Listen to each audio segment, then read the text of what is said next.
Good morning students. Today we discuss our next topic that is plastid and ribosome. पहले discuss करेंगे हम plastid के बारे में.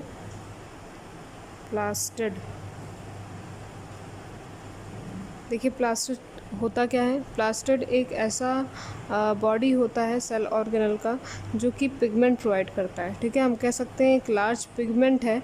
ठीक है, जो कि ऑल यूकैरियोट्स जो प्लांट्स होते हैं, ठीक है, यूकैरियोट्स जो प्लांट्स होते हैं उनमें क्या होता है, पाया जाता है. ठीक है, जितने भी ग्रीन प्लांट्स होते हैं जैसे कि एल्गा हो गया और जितने भी आप ग्रीन प्लांट्स देखते हो उसमें क्या होगा, प्रेजेंट होगा. तो देखिए फर्स्ट पॉइंट इसका हो जाएगा these are large pigment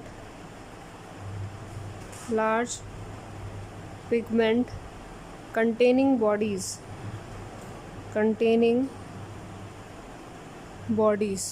ठीक है, अब देखिए ये कहाँ पे पाया जाता है. देखिए ये ऑल जितने भी प्लांट्स होते हैं, ठीक है, प्लांट्स हैं या फिर एल्गा है, वहाँ पे प्रेजेंट होता है. तो लिख सकते हैं it is found in all types of plant. दिख रहा है आप लोग को, plants and alga. क्लियर. अब देखिए जो प्लास्टिड होता है इसके 3 टाइप्स होते हैं. ठीक है, प्लास्टिड हैव 3 टाइप्स. कौन कौन से 3 टाइप्स होते हैं, देखिए इसका डिटेल हम स्टडी करेंगे. ठीक है, 3 टाइप्स होते हैं. First is chloroplast, second one is chromoplast and third one is leucoplast. सबसे पहले हम बात करेंगे क्लोरोप्लास्ट की. ठीक है, क्लोरोप्लास्ट होता क्या है, क्लोरो प्लस प्लास्ट. ठीक है, 2 टर्म है इसमें. क्लोरो का मतलब क्या है, देखिए क्लोरो रिलेटेड है किससे, क्लोरोफिल से, है ना. और प्लास्ट का मतलब क्या हो जाएगा, प्लास्टिड. ठीक है, प्लास्टिड. तो क्लोरोफिल क्या होता है, देखिए क्लोरोफिल एक ऐसा पिगमेंट होता है जो कि ग्रीन प्लांट्स में प्रेजेंट होता है. मतलब कि हम कह सकते हैं ये ग्रीन पिगमेंट होता है जो कि ऑल ग्रीन प्लांट्स में प्रेजेंट होता है. अब देखिए जो क्लोरोप्लास्ट है ये फूड की सिंथेसिस कराता है और साथ ही साथ इसका स्टोरेज कराएगा. ठीक है, स्टोरेज कराता है प्लांट बॉडी के अंदर. तो इसमें हम लिख सकते हैं first point, it is a type of plastid. ठीक है, दिख रहा है आप लोग को, एक सेकेंड. हाँ, it is a type of plastid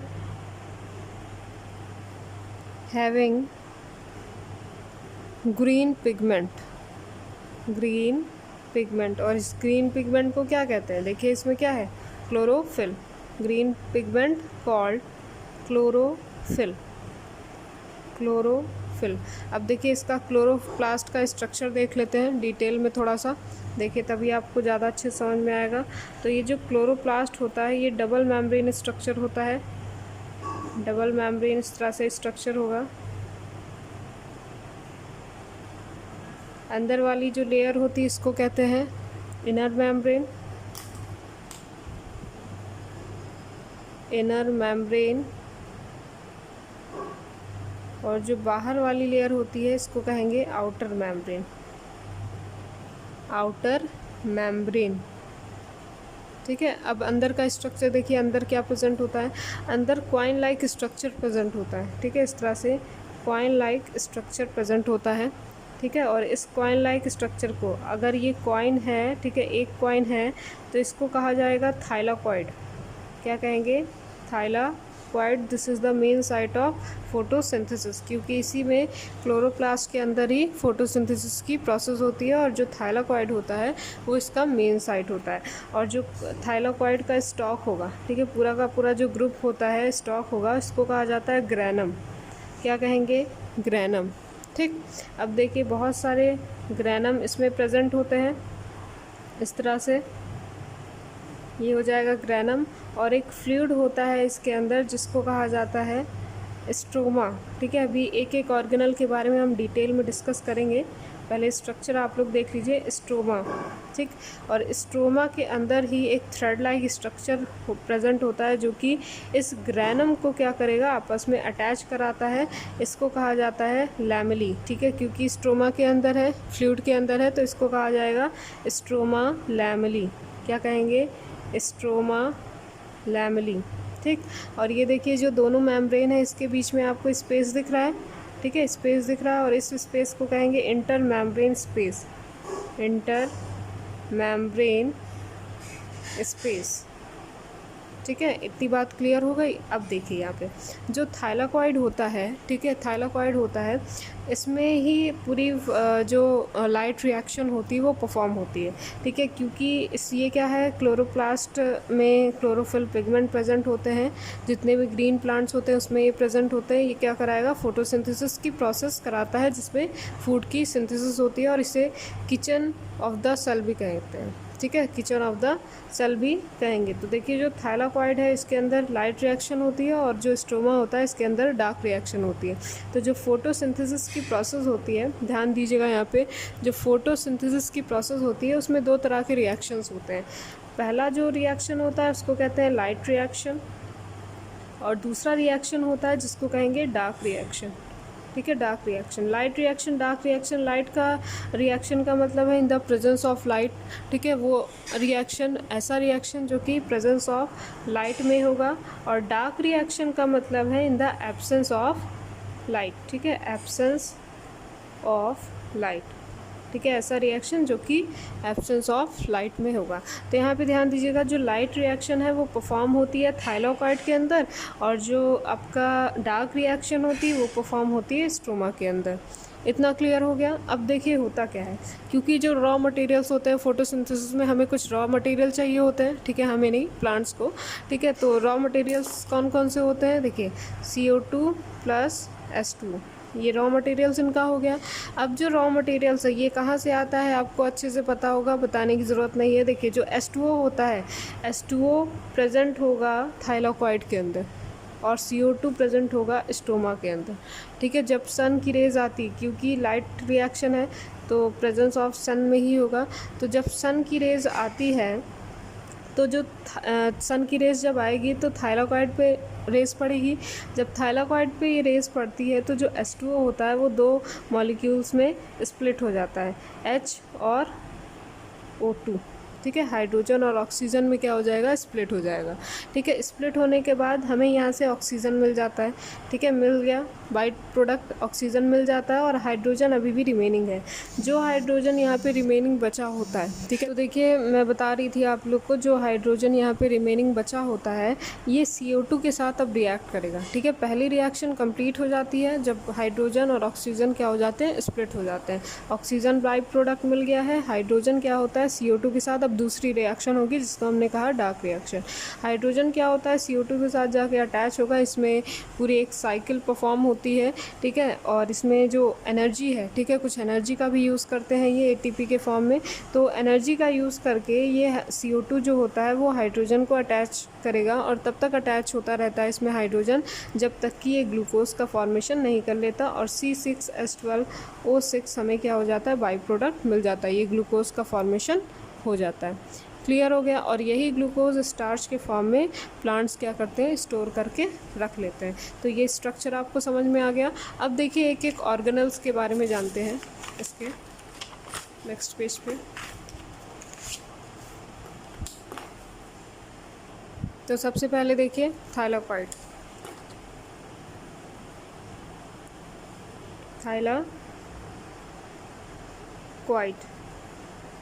जैसे कि मैंने आपको बताया जो थाइलाकॉइड होता है वो कॉइन लाइक स्ट्रक्चर होता है, जिसमें फोटोसिंथेसिस की प्रोसेस, लाइट रिएक्शन परफॉर्म हो रही होती है। देखिए थाइलाकॉइड को एक और नाम से जानते हैं, इसको ग्रैनल थाइलाकॉइड भी कहा जाता है, ठीक है। क्या कहेंगे, ग्रैनल थाइलाकॉइड, क्योंकि बहुत सारे ग्रैनम होते हैं इसमें, ठीक है। तो हम लिख सकते हैं it is also known as granal thylakoid, ठीक है। और ये जो स्ट्रक्चर होता है ये मेम्ब्रेन सैक लाइक स्ट्रक्चर होता है, ठीक है। मेम्ब्रेन सैक लाइक इस तरह से स्ट्रक्चर होता है, मेम्ब्रेन होता है, अंदर सैक होता है। तो लिख सकते हैं membrane sac like structure, sac like structure, ठीक है। और ये पूरा का पूरा इसका स्टॉक होता है इस तरह से। तो आप ऐसे लिख सकते हैं इट अरेंज्ड इन स्टॉक, ठीक है। स्टॉक में अरेंज होता है, अभी मैंने बताया, ठीक है। और ये कंटेन करता है chlorophyll, it contains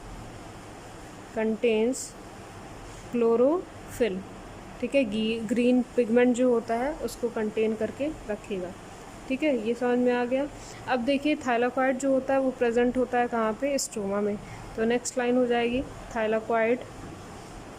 thylakoid are present, ठीक है। मैंने शॉर्ट में लिखा है, आप लोग इसको पूरा लिखिएगा। प्रेजेंट इन स्ट्रोमा, ठीक है। कहाँ प्रेजेंट होगा, स्ट्रोमा में प्रेजेंट होता है, ठीक। अब आइए स्ट्रोमा में, ठीक है। स्ट्रोमा क्या होता है, जिसमें डार्क रिएक्शन होती है, स्ट्रोमा मैंने बताया। तो स्ट्रोमा जो होता है एक तरह का मैट्रिक्स होता है, ठीक है। मैट्रिक्स होगा जो कि होमोजीनियस होता है, ठीक है। होमोजीनियस मिक्सचर आपने पढ़ा होगा केमिस्ट्री में, ठीक है। तो ये एक तरह का मैट्रिक्स होता है, ठीक है। It is like a matrix homogeneous होता है, होमोजीनस, ठीक है। और प्रोटीन नेचर का होगा, तो लिख सकते हैं प्रोटीनेशियस फ्लूइड। और एक बात और बहुत ही इम्पोर्टेंट कि इसके पास उसका खुद का डीएनए राइबोसोम प्रेजेंट होता है, ठीक है। डीएनए और राइबोसोम, जब डीएनए है तो राइबोसोम भी प्रेजेंट होगा। तो it contain ribosome and DNA, ठीक है। राइबोसोम और डीएनए इनका खुद का होता है। अब नेक्स्ट इसके बाद आते हैं हम स्ट्रोमा लैमेली में। स्ट्रोमा लैमेली आप लोग नोट्स भी बनाते जाएंगे, कॉपी और पेन लेके बैठा करिए आप लोग, ठीक है। ये स्ट्रोमा लैमेली एक थ्रेड लाइक स्ट्रक्चर होता है, फ्लैट ट्यूब्स, ठीक है। ट्यूब्यूल्स इस तरह से मैंने बनाया था, ट्यूब लाइक स्ट्रक्चर। तो लिख सकते हैं आप फ्लैट ट्यूब्यूल्स। और ये क्या करता है, कनेक्ट करता है किसको, ग्रैनम को, ठीक है। एक ग्रैनम को दूसरे ग्रैनम से कनेक्ट करता है। तो लिख सकते हैं it connect granal thylakoid,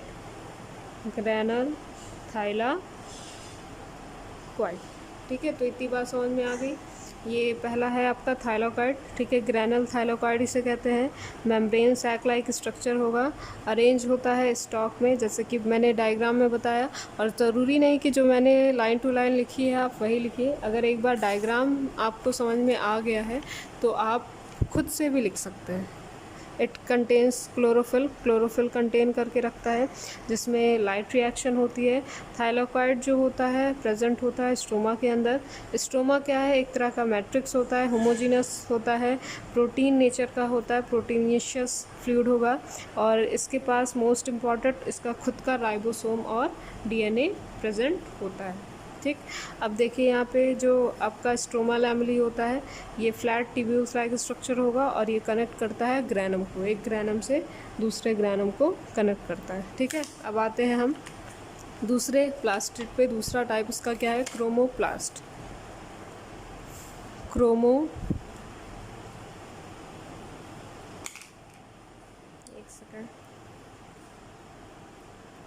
chromoplast.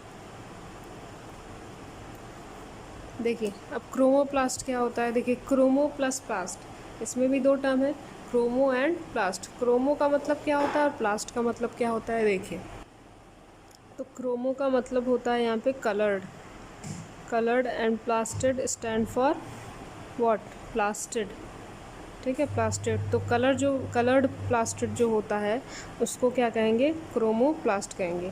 ठीक है, और इसमें एक पिगमेंट होता है, जैसे कि मैंने बताया क्लोरोप्लास्ट में क्लोरोफिल पिगमेंट होता था, इसमें क्या होता है, कैरोटीनॉइड होता है। और कैरोटीनॉइड जो होता है ये कलर्ड पिगमेंट होता है। ठीक है, कलर्ड पिगमेंट होता है। और जितने भी आप फ्लावर्स देखोगे, ठीक है, ग्रीन को छोड़ के फ्लावर्स है या फिर फ्रूट्स है, उसमें जो कलर्ड आता है, ठीक है, रेड कलर है या फिर येलो कलर है, जितने भी कलर होते हैं वो इसी क्रोमोप्लास्ट की वजह से ही प्रोवाइड किया जाता है। ठीक है, तो फर्स्ट लाइन हो जाएगी इसकी क्या, it contains coloured pigment, it contains coloured pigment called what, called carotenoid, carotenoid. ठीक है, कैरोटीनॉइड क्या होता है, इसमें प्रेजेंट होता है, ये ई है, ध्यान दीजिएगा, कैरोटीनॉइड। ठीक, और दूसरा क्या हो जाएगा, ये मोस्टली प्रेजेंट होते हैं कहाँ पे, फ्लावर में और फ्रूट में। तो mostly present in flower and fruit. ठीक है, फंक्शन क्या हो जाएगा इसका, देखिए फंक्शन होता है कि सबसे मेन फंक्शन होगा, क्योंकि कलर्ड है, ये अट्रैक्ट करता है किसी भी इंसेक्ट को। ठीक है, किसी भी इंसेक्ट को या फिर बर्ड को क्या करता है, अट्रैक्ट करेगा, जिससे ये लोग पॉलिनेशन करते हैं। ठीक है, पॉलिनेशन करते हैं इंसेक्ट, और साथ ही साथ जो एनिमल्स होते हैं वो सीड का भी डिस्पर्सल करते हैं।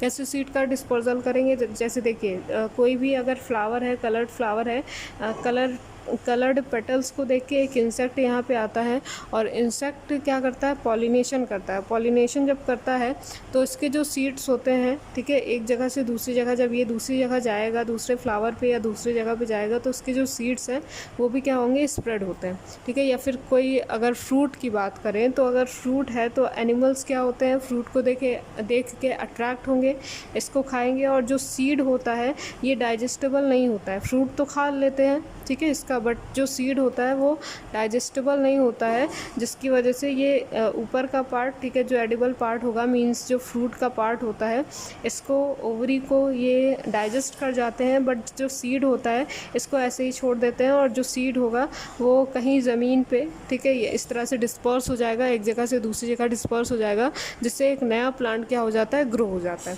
ठीक है, तो बहुत ही मेन फंक्शन इसका ये होता है कि ये सीड डिस्पर्सल में हेल्प करते हैं थ्रू द इंसेक्ट और बर्ड्स, और साथ ही साथ ये पॉलिनेशन भी कराते हैं, अट्रैक्ट करते हैं किसी भी इंसेक्ट को। क्लियर, तो यहाँ पे फंक्शन लिखेंगे, फंक्शन। ठीक है, पहला फंक्शन क्या हो जाएगा इसका, it attract insect for pollination,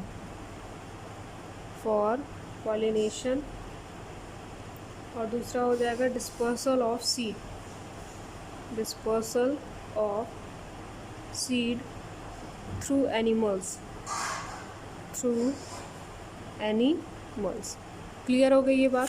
अब देखिए नेक्स्ट जो आपका टाइप है वो है ल्यूकोप्लास्ट।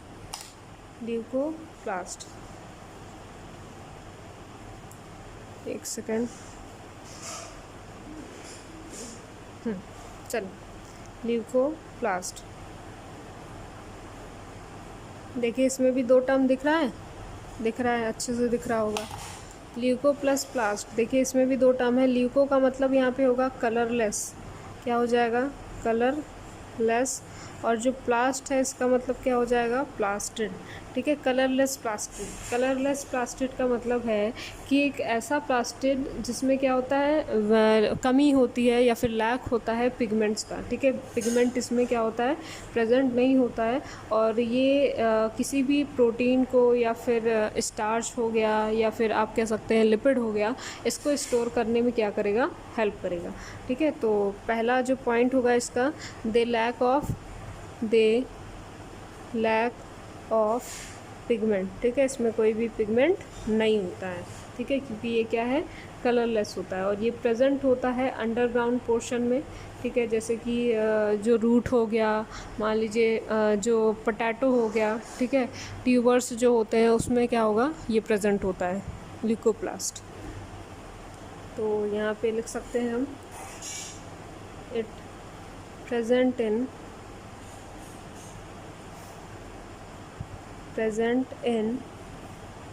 underground plants, ठीक है, plants like tuber roots etcetera, ठीक है, जितने भी अंडरग्राउंड प्लांट्स होते हैं उसमें प्रेजेंट होता है। फंक्शन देखिए क्या हो जाएगा इसका, ठीक है, फंक्शन क्या हो जाएगा, फंक्शन इसका हो जाएगा आपका स्टोरेज ऑफ फूड, ठीक है, स्टोर कराता है फूड का, ठीक है, यही फंक्शन होगा इसका। सिर्फ the main function is storage of food, ठीक है, फूड का क्या कराएगा, स्टोरेज कराएगा। अब देखिए ये तीन तरह के मतलब कि तीन टाइप्स के होते हैं on the basis of storage of food, ठीक है। फर्स्ट इसका जो टाइप होता है वो होगा अमाइलोप्लास्ट।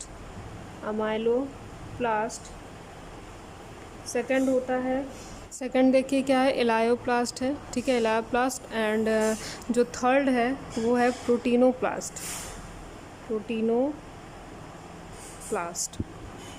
ठीक है। तो देखिए मैंने इसके तीन टाइप बताए, मतलब ल्यूकोप्लास्ट जो होता है वो 3 टाइप्स का होता है, और किस बेसिस पे होता है कि किस फॉर्म में ये फूड को स्टोर कर रहा है। अगर स्टार्च के फॉर्म में कर रहा है, अमाइलो रिलेटेड है किससे, अमाइलेज से। अमाइलेज का मतलब क्या है, स्टार्च, ठीक है। अगर वो स्टार्च को स्टोर कर रहा है तो इसको कहेंगे अमाइलोप्लास्ट, फर्स्ट टाइप हो जाएगा। और अगर ये ऑयल को स्टोर कर रहा है तो इसको कहेंगे एलायोप्लास्ट, ठीक है, सेकंड टाइप हो जाएगा। और प्रोटीनोप्लास्ट, प्रोटीन को जब स्टोर करेगा तो इसको कहेंगे प्रोटीनोप्लास्ट, ठीक है, इजी है ये, ठीक है। तो ये हो गया आपका 3 टाइप्स ल्यूकोप्लास्ट की, ठीक है। ल्यूको मतलब क्या होता है, कलरलेस, एंड प्लास्ट का मतलब क्या हो जाएगा, प्लास्टिड, ठीक है। जो कलरलेस प्लास्टिड होते हैं, जिनमें कोई भी कलर कोई भी पिगमेंट प्रेजेंट नहीं होता है, इसको क्या कहा जाता है, ल्यूकोप्लास्ट कहेंगे। अब देखिए ये अंडरग्राउंड प्लांट्स में ज़्यादा होते हैं। फंक्शन इसका होगा स्टोरेज ऑफ फूड। 3 टाइप्स के होते हैं on the basis of storage of food. First is amylo, second is aleuro, and third is proteino. Starch, oil और प्रोटीन के फॉर्म में ये फूड का स्टोरेज करते हैं। अब देखिए ये तीनों टाइप्स हमने पढ़ लिया। अब बात करेंगे फंक्शन की, ठीक है, प्लास्टिड के फंक्शन की, ठीक है, सॉरी सिग्निफिकेंस की, ठीक है, plastid significance,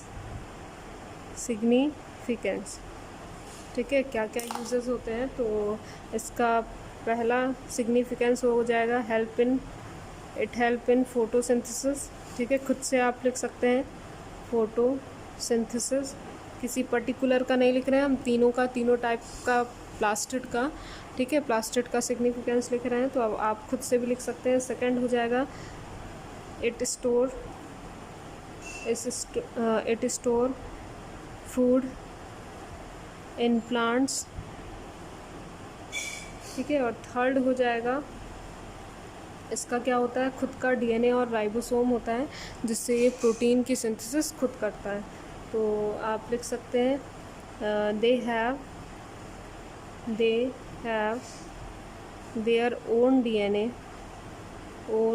DNA and ribosome, so it can make their own protein, ठीक है। इतनी बात क्लियर हो गई। अब अगर कोई भी डाउट हो प्लास्टिड में तो आप लोग कमेंट बॉक्स में पूछ सकते हैं। अब नेक्स्ट इसके बाद हम लोग नेक्स्ट ऑर्गेनल के बारे में डिस्कस कर लेते हैं, जो कि है आपका राइबोसोम।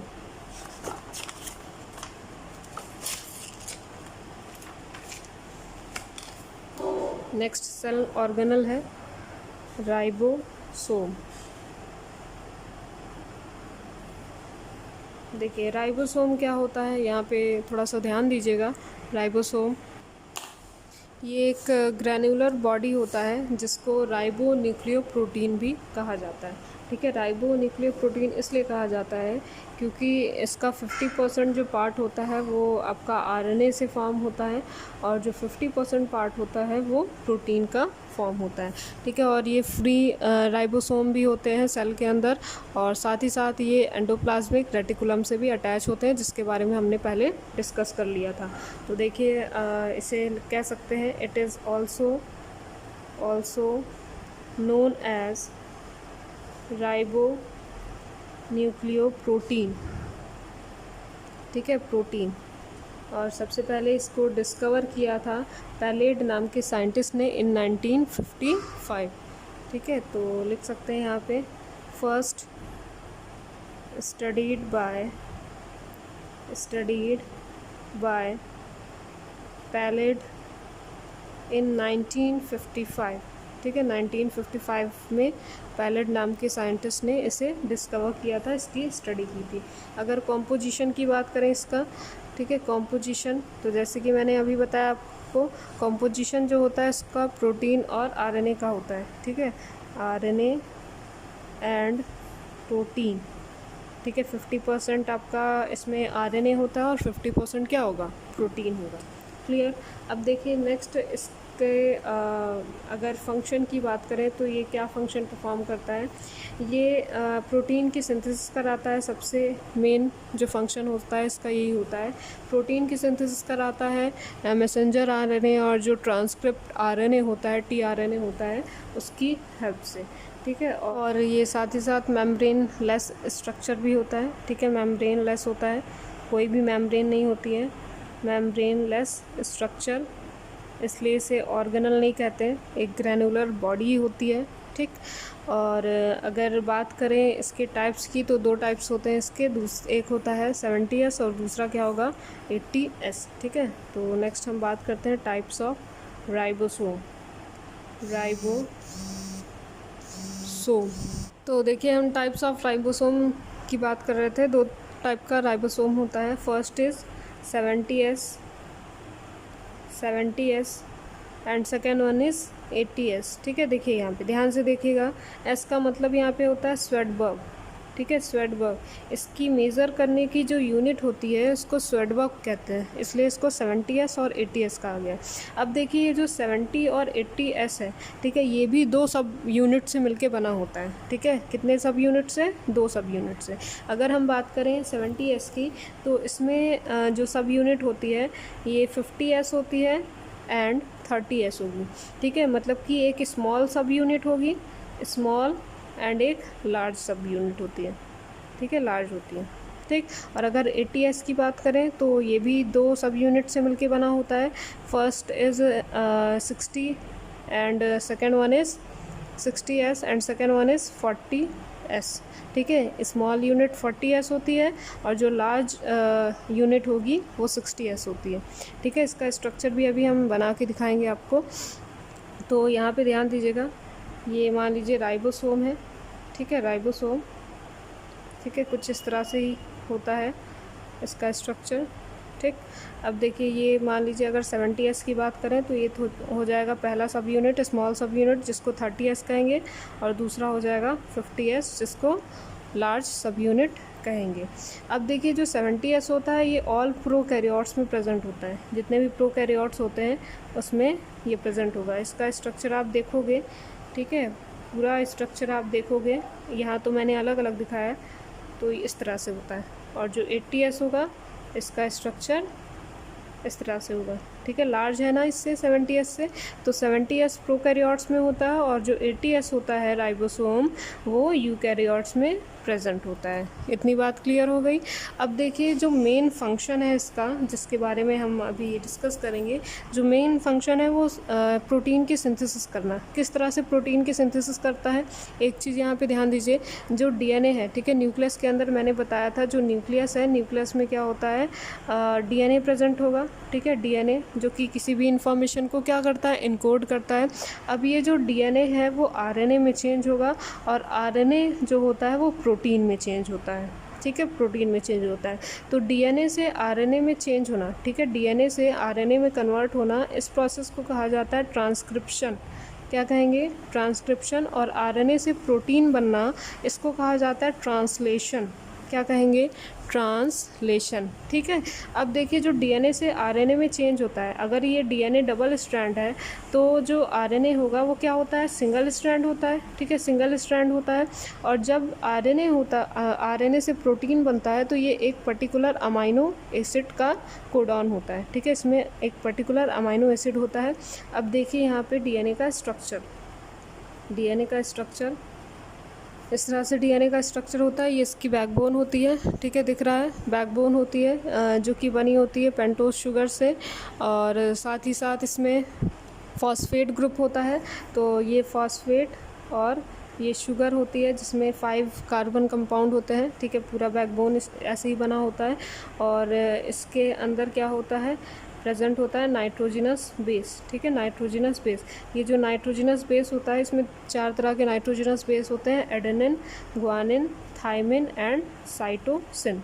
एडेनिन बाइंड करता है हमेशा थायमिन के साथ, और जो साइटोसिन होता है वो हमेशा बाइंड करता है ग्वानिन के साथ। ठीक है, एडेनिन देखिए यहाँ पे एडेनिन, आप लोग बुक से देख लीजिएगा इसकी स्पेलिंग। ठीक है, थायमिन वैसे लिख दे रहे हैं, कहाँ ढूंढोगे आप लोग, थायमिन। एंड ये होता है साइटोसिन और ये होता है ग्वानिन। ठीक है, 4 टाइप के नाइट्रोजिनस बेसिस प्रेजेंट होते हैं अंदर की तरफ। एडेनिन बाइंड करता है थायमिन के साथ, साइटोसिन बाइंड करता है ग्वानिन के साथ। अब देखिए हमारे बॉडी में टोटल 20 अमाइनो एसिड्स होते हैं, और उन्हीं अमाइनो एसिड्स से क्या बनता है, प्रोटीन की सिंथेसिस होती है। देखिए डीएनए में ये नाइट्रोजिनस बेसिस प्रेजेंट होते हैं। ठीक है, सेंटर पे अगर ये आरएनए में चेंज हो गया, सिंगल स्ट्रैंड में चेंज हो गया, तो सिर्फ यहाँ पे adenine, guanine, cytosine, adenine, guanine, cytosine, ऐसे होगा इसका स्ट्रक्चर। अब देखिए जब प्रोटीन बनेगा, ठीक है, ध्यान दीजिएगा यहाँ पे, मान लीजिए एडेनिन, ग्वानिन, थायमिन है। ठीक है, साइटोसिन, ग्वानिन और एडेनिन है। तो ये 3-3 का जो कोडॉन होता है, 3-3 का जो कोडॉन होता है, 3-3 जो बेसेस होते हैं, वो एक पर्टिकुलर अमाइनो एसिड को इनकोड करते हैं। ठीक है, जैसे मान लीजिए ACT है, AGC है, ACC है, तो ये सारे क्या होते हैं, एक पर्टिकुलर 3 जो होता है, 3 लेटर जो होता है, ये पर्टिकुलर अमाइनो एसिड को, प्रोटीन को कोड करके रखता है। तो अब जब आरएनए से प्रोटीन का फॉर्मेशन होता है तो कैसे होता है, देखिए आरएनए जब चेंज हो जाता है, ये डीएनए से जब आरएनए में कन्वर्ट होता है, तो ये जो आरएनए है ये क्या होता है, इस राइबोसोम, जो दोनों राइबोसोम होते हैं, ठीक है, दोनों जो सब यूनिट्स होते हैं, इसके बीच में आ जाएगा। ठीक है, इससे अटैच हो जाता है इस तरह से। देखिए यहाँ पे ध्यान से देखिए, जब मैसेंजर आरएनए बन जाता है, ठीक है, आरएनए जब बन जाएगा तो ये आरएनए जो राइबोसोम होता है इससे क्या हो जाता है, अटैच हो जाता है, इन दोनों सब यूनिट्स के बीच में अटैच हो जाता है। और अटैच होने के बाद, ठीक है, अटैच होने के बाद ये मैसेंजर आरएनए जो होता है, ये मैसेंजर आरएनए है। ठीक है, मैसेंजर आरएनए ये इन्फॉर्मेशन को लेके आएगा, मतलब कि कौन सा प्रोटीन इससे बनेगा, इसको लेके आता है मैसेंजर आरएनए। और जो टीआरएनए होगा, ठीक है, टीआरएनए जो होता है, टी का मतलब होगा ट्रांसक्रिप्ट, टीआरएनए जो होगा ये किसी भी अमाइनो एसिड को एनकोड करेगा, अमाइनो एसिड को एनकोड करेगा। 3 का कोडॉन ये दे देता है, और जो 3 का कोडॉन देगा वही क्या करेगा, एक पर्टिकुलर प्रोटीन की सिंथेसिस कर देता है। ठीक है, तो इस तरह से क्या होता है, प्रोटीन की फॉर्मेशन होती है। तो इसका फंक्शन आप लोग लिख सकते हैं कि इसका जो मेन फंक्शन होता है वो प्रोटीन की सिंथेसिस करना होता है। और ये 50S और 30S मिल के बनाएगा 70S। जब ये जॉइंट होंगे आपस में तो 10 जो होता है 10% इसका वो कट जाएगा, 10 जो S होगा सब यूनिट वो कट हो जाएगा, और ये बना लेगा क्या, 70S। और 80S की बात करें तो 60S और 40S 2 सब यूनिट होते हैं। जब ये अटैच होगा आपस में तो 20 इसमें से माइनस हो जाएगा, जिसमें से ये 80S का एक राइबोसोम बना लेगा। क्लियर हो गई इतनी बात। अगर कोई भी डाउट है इससे रिलेटेड तो आप लोग कमेंट बॉक्स में पूछ सकते हैं।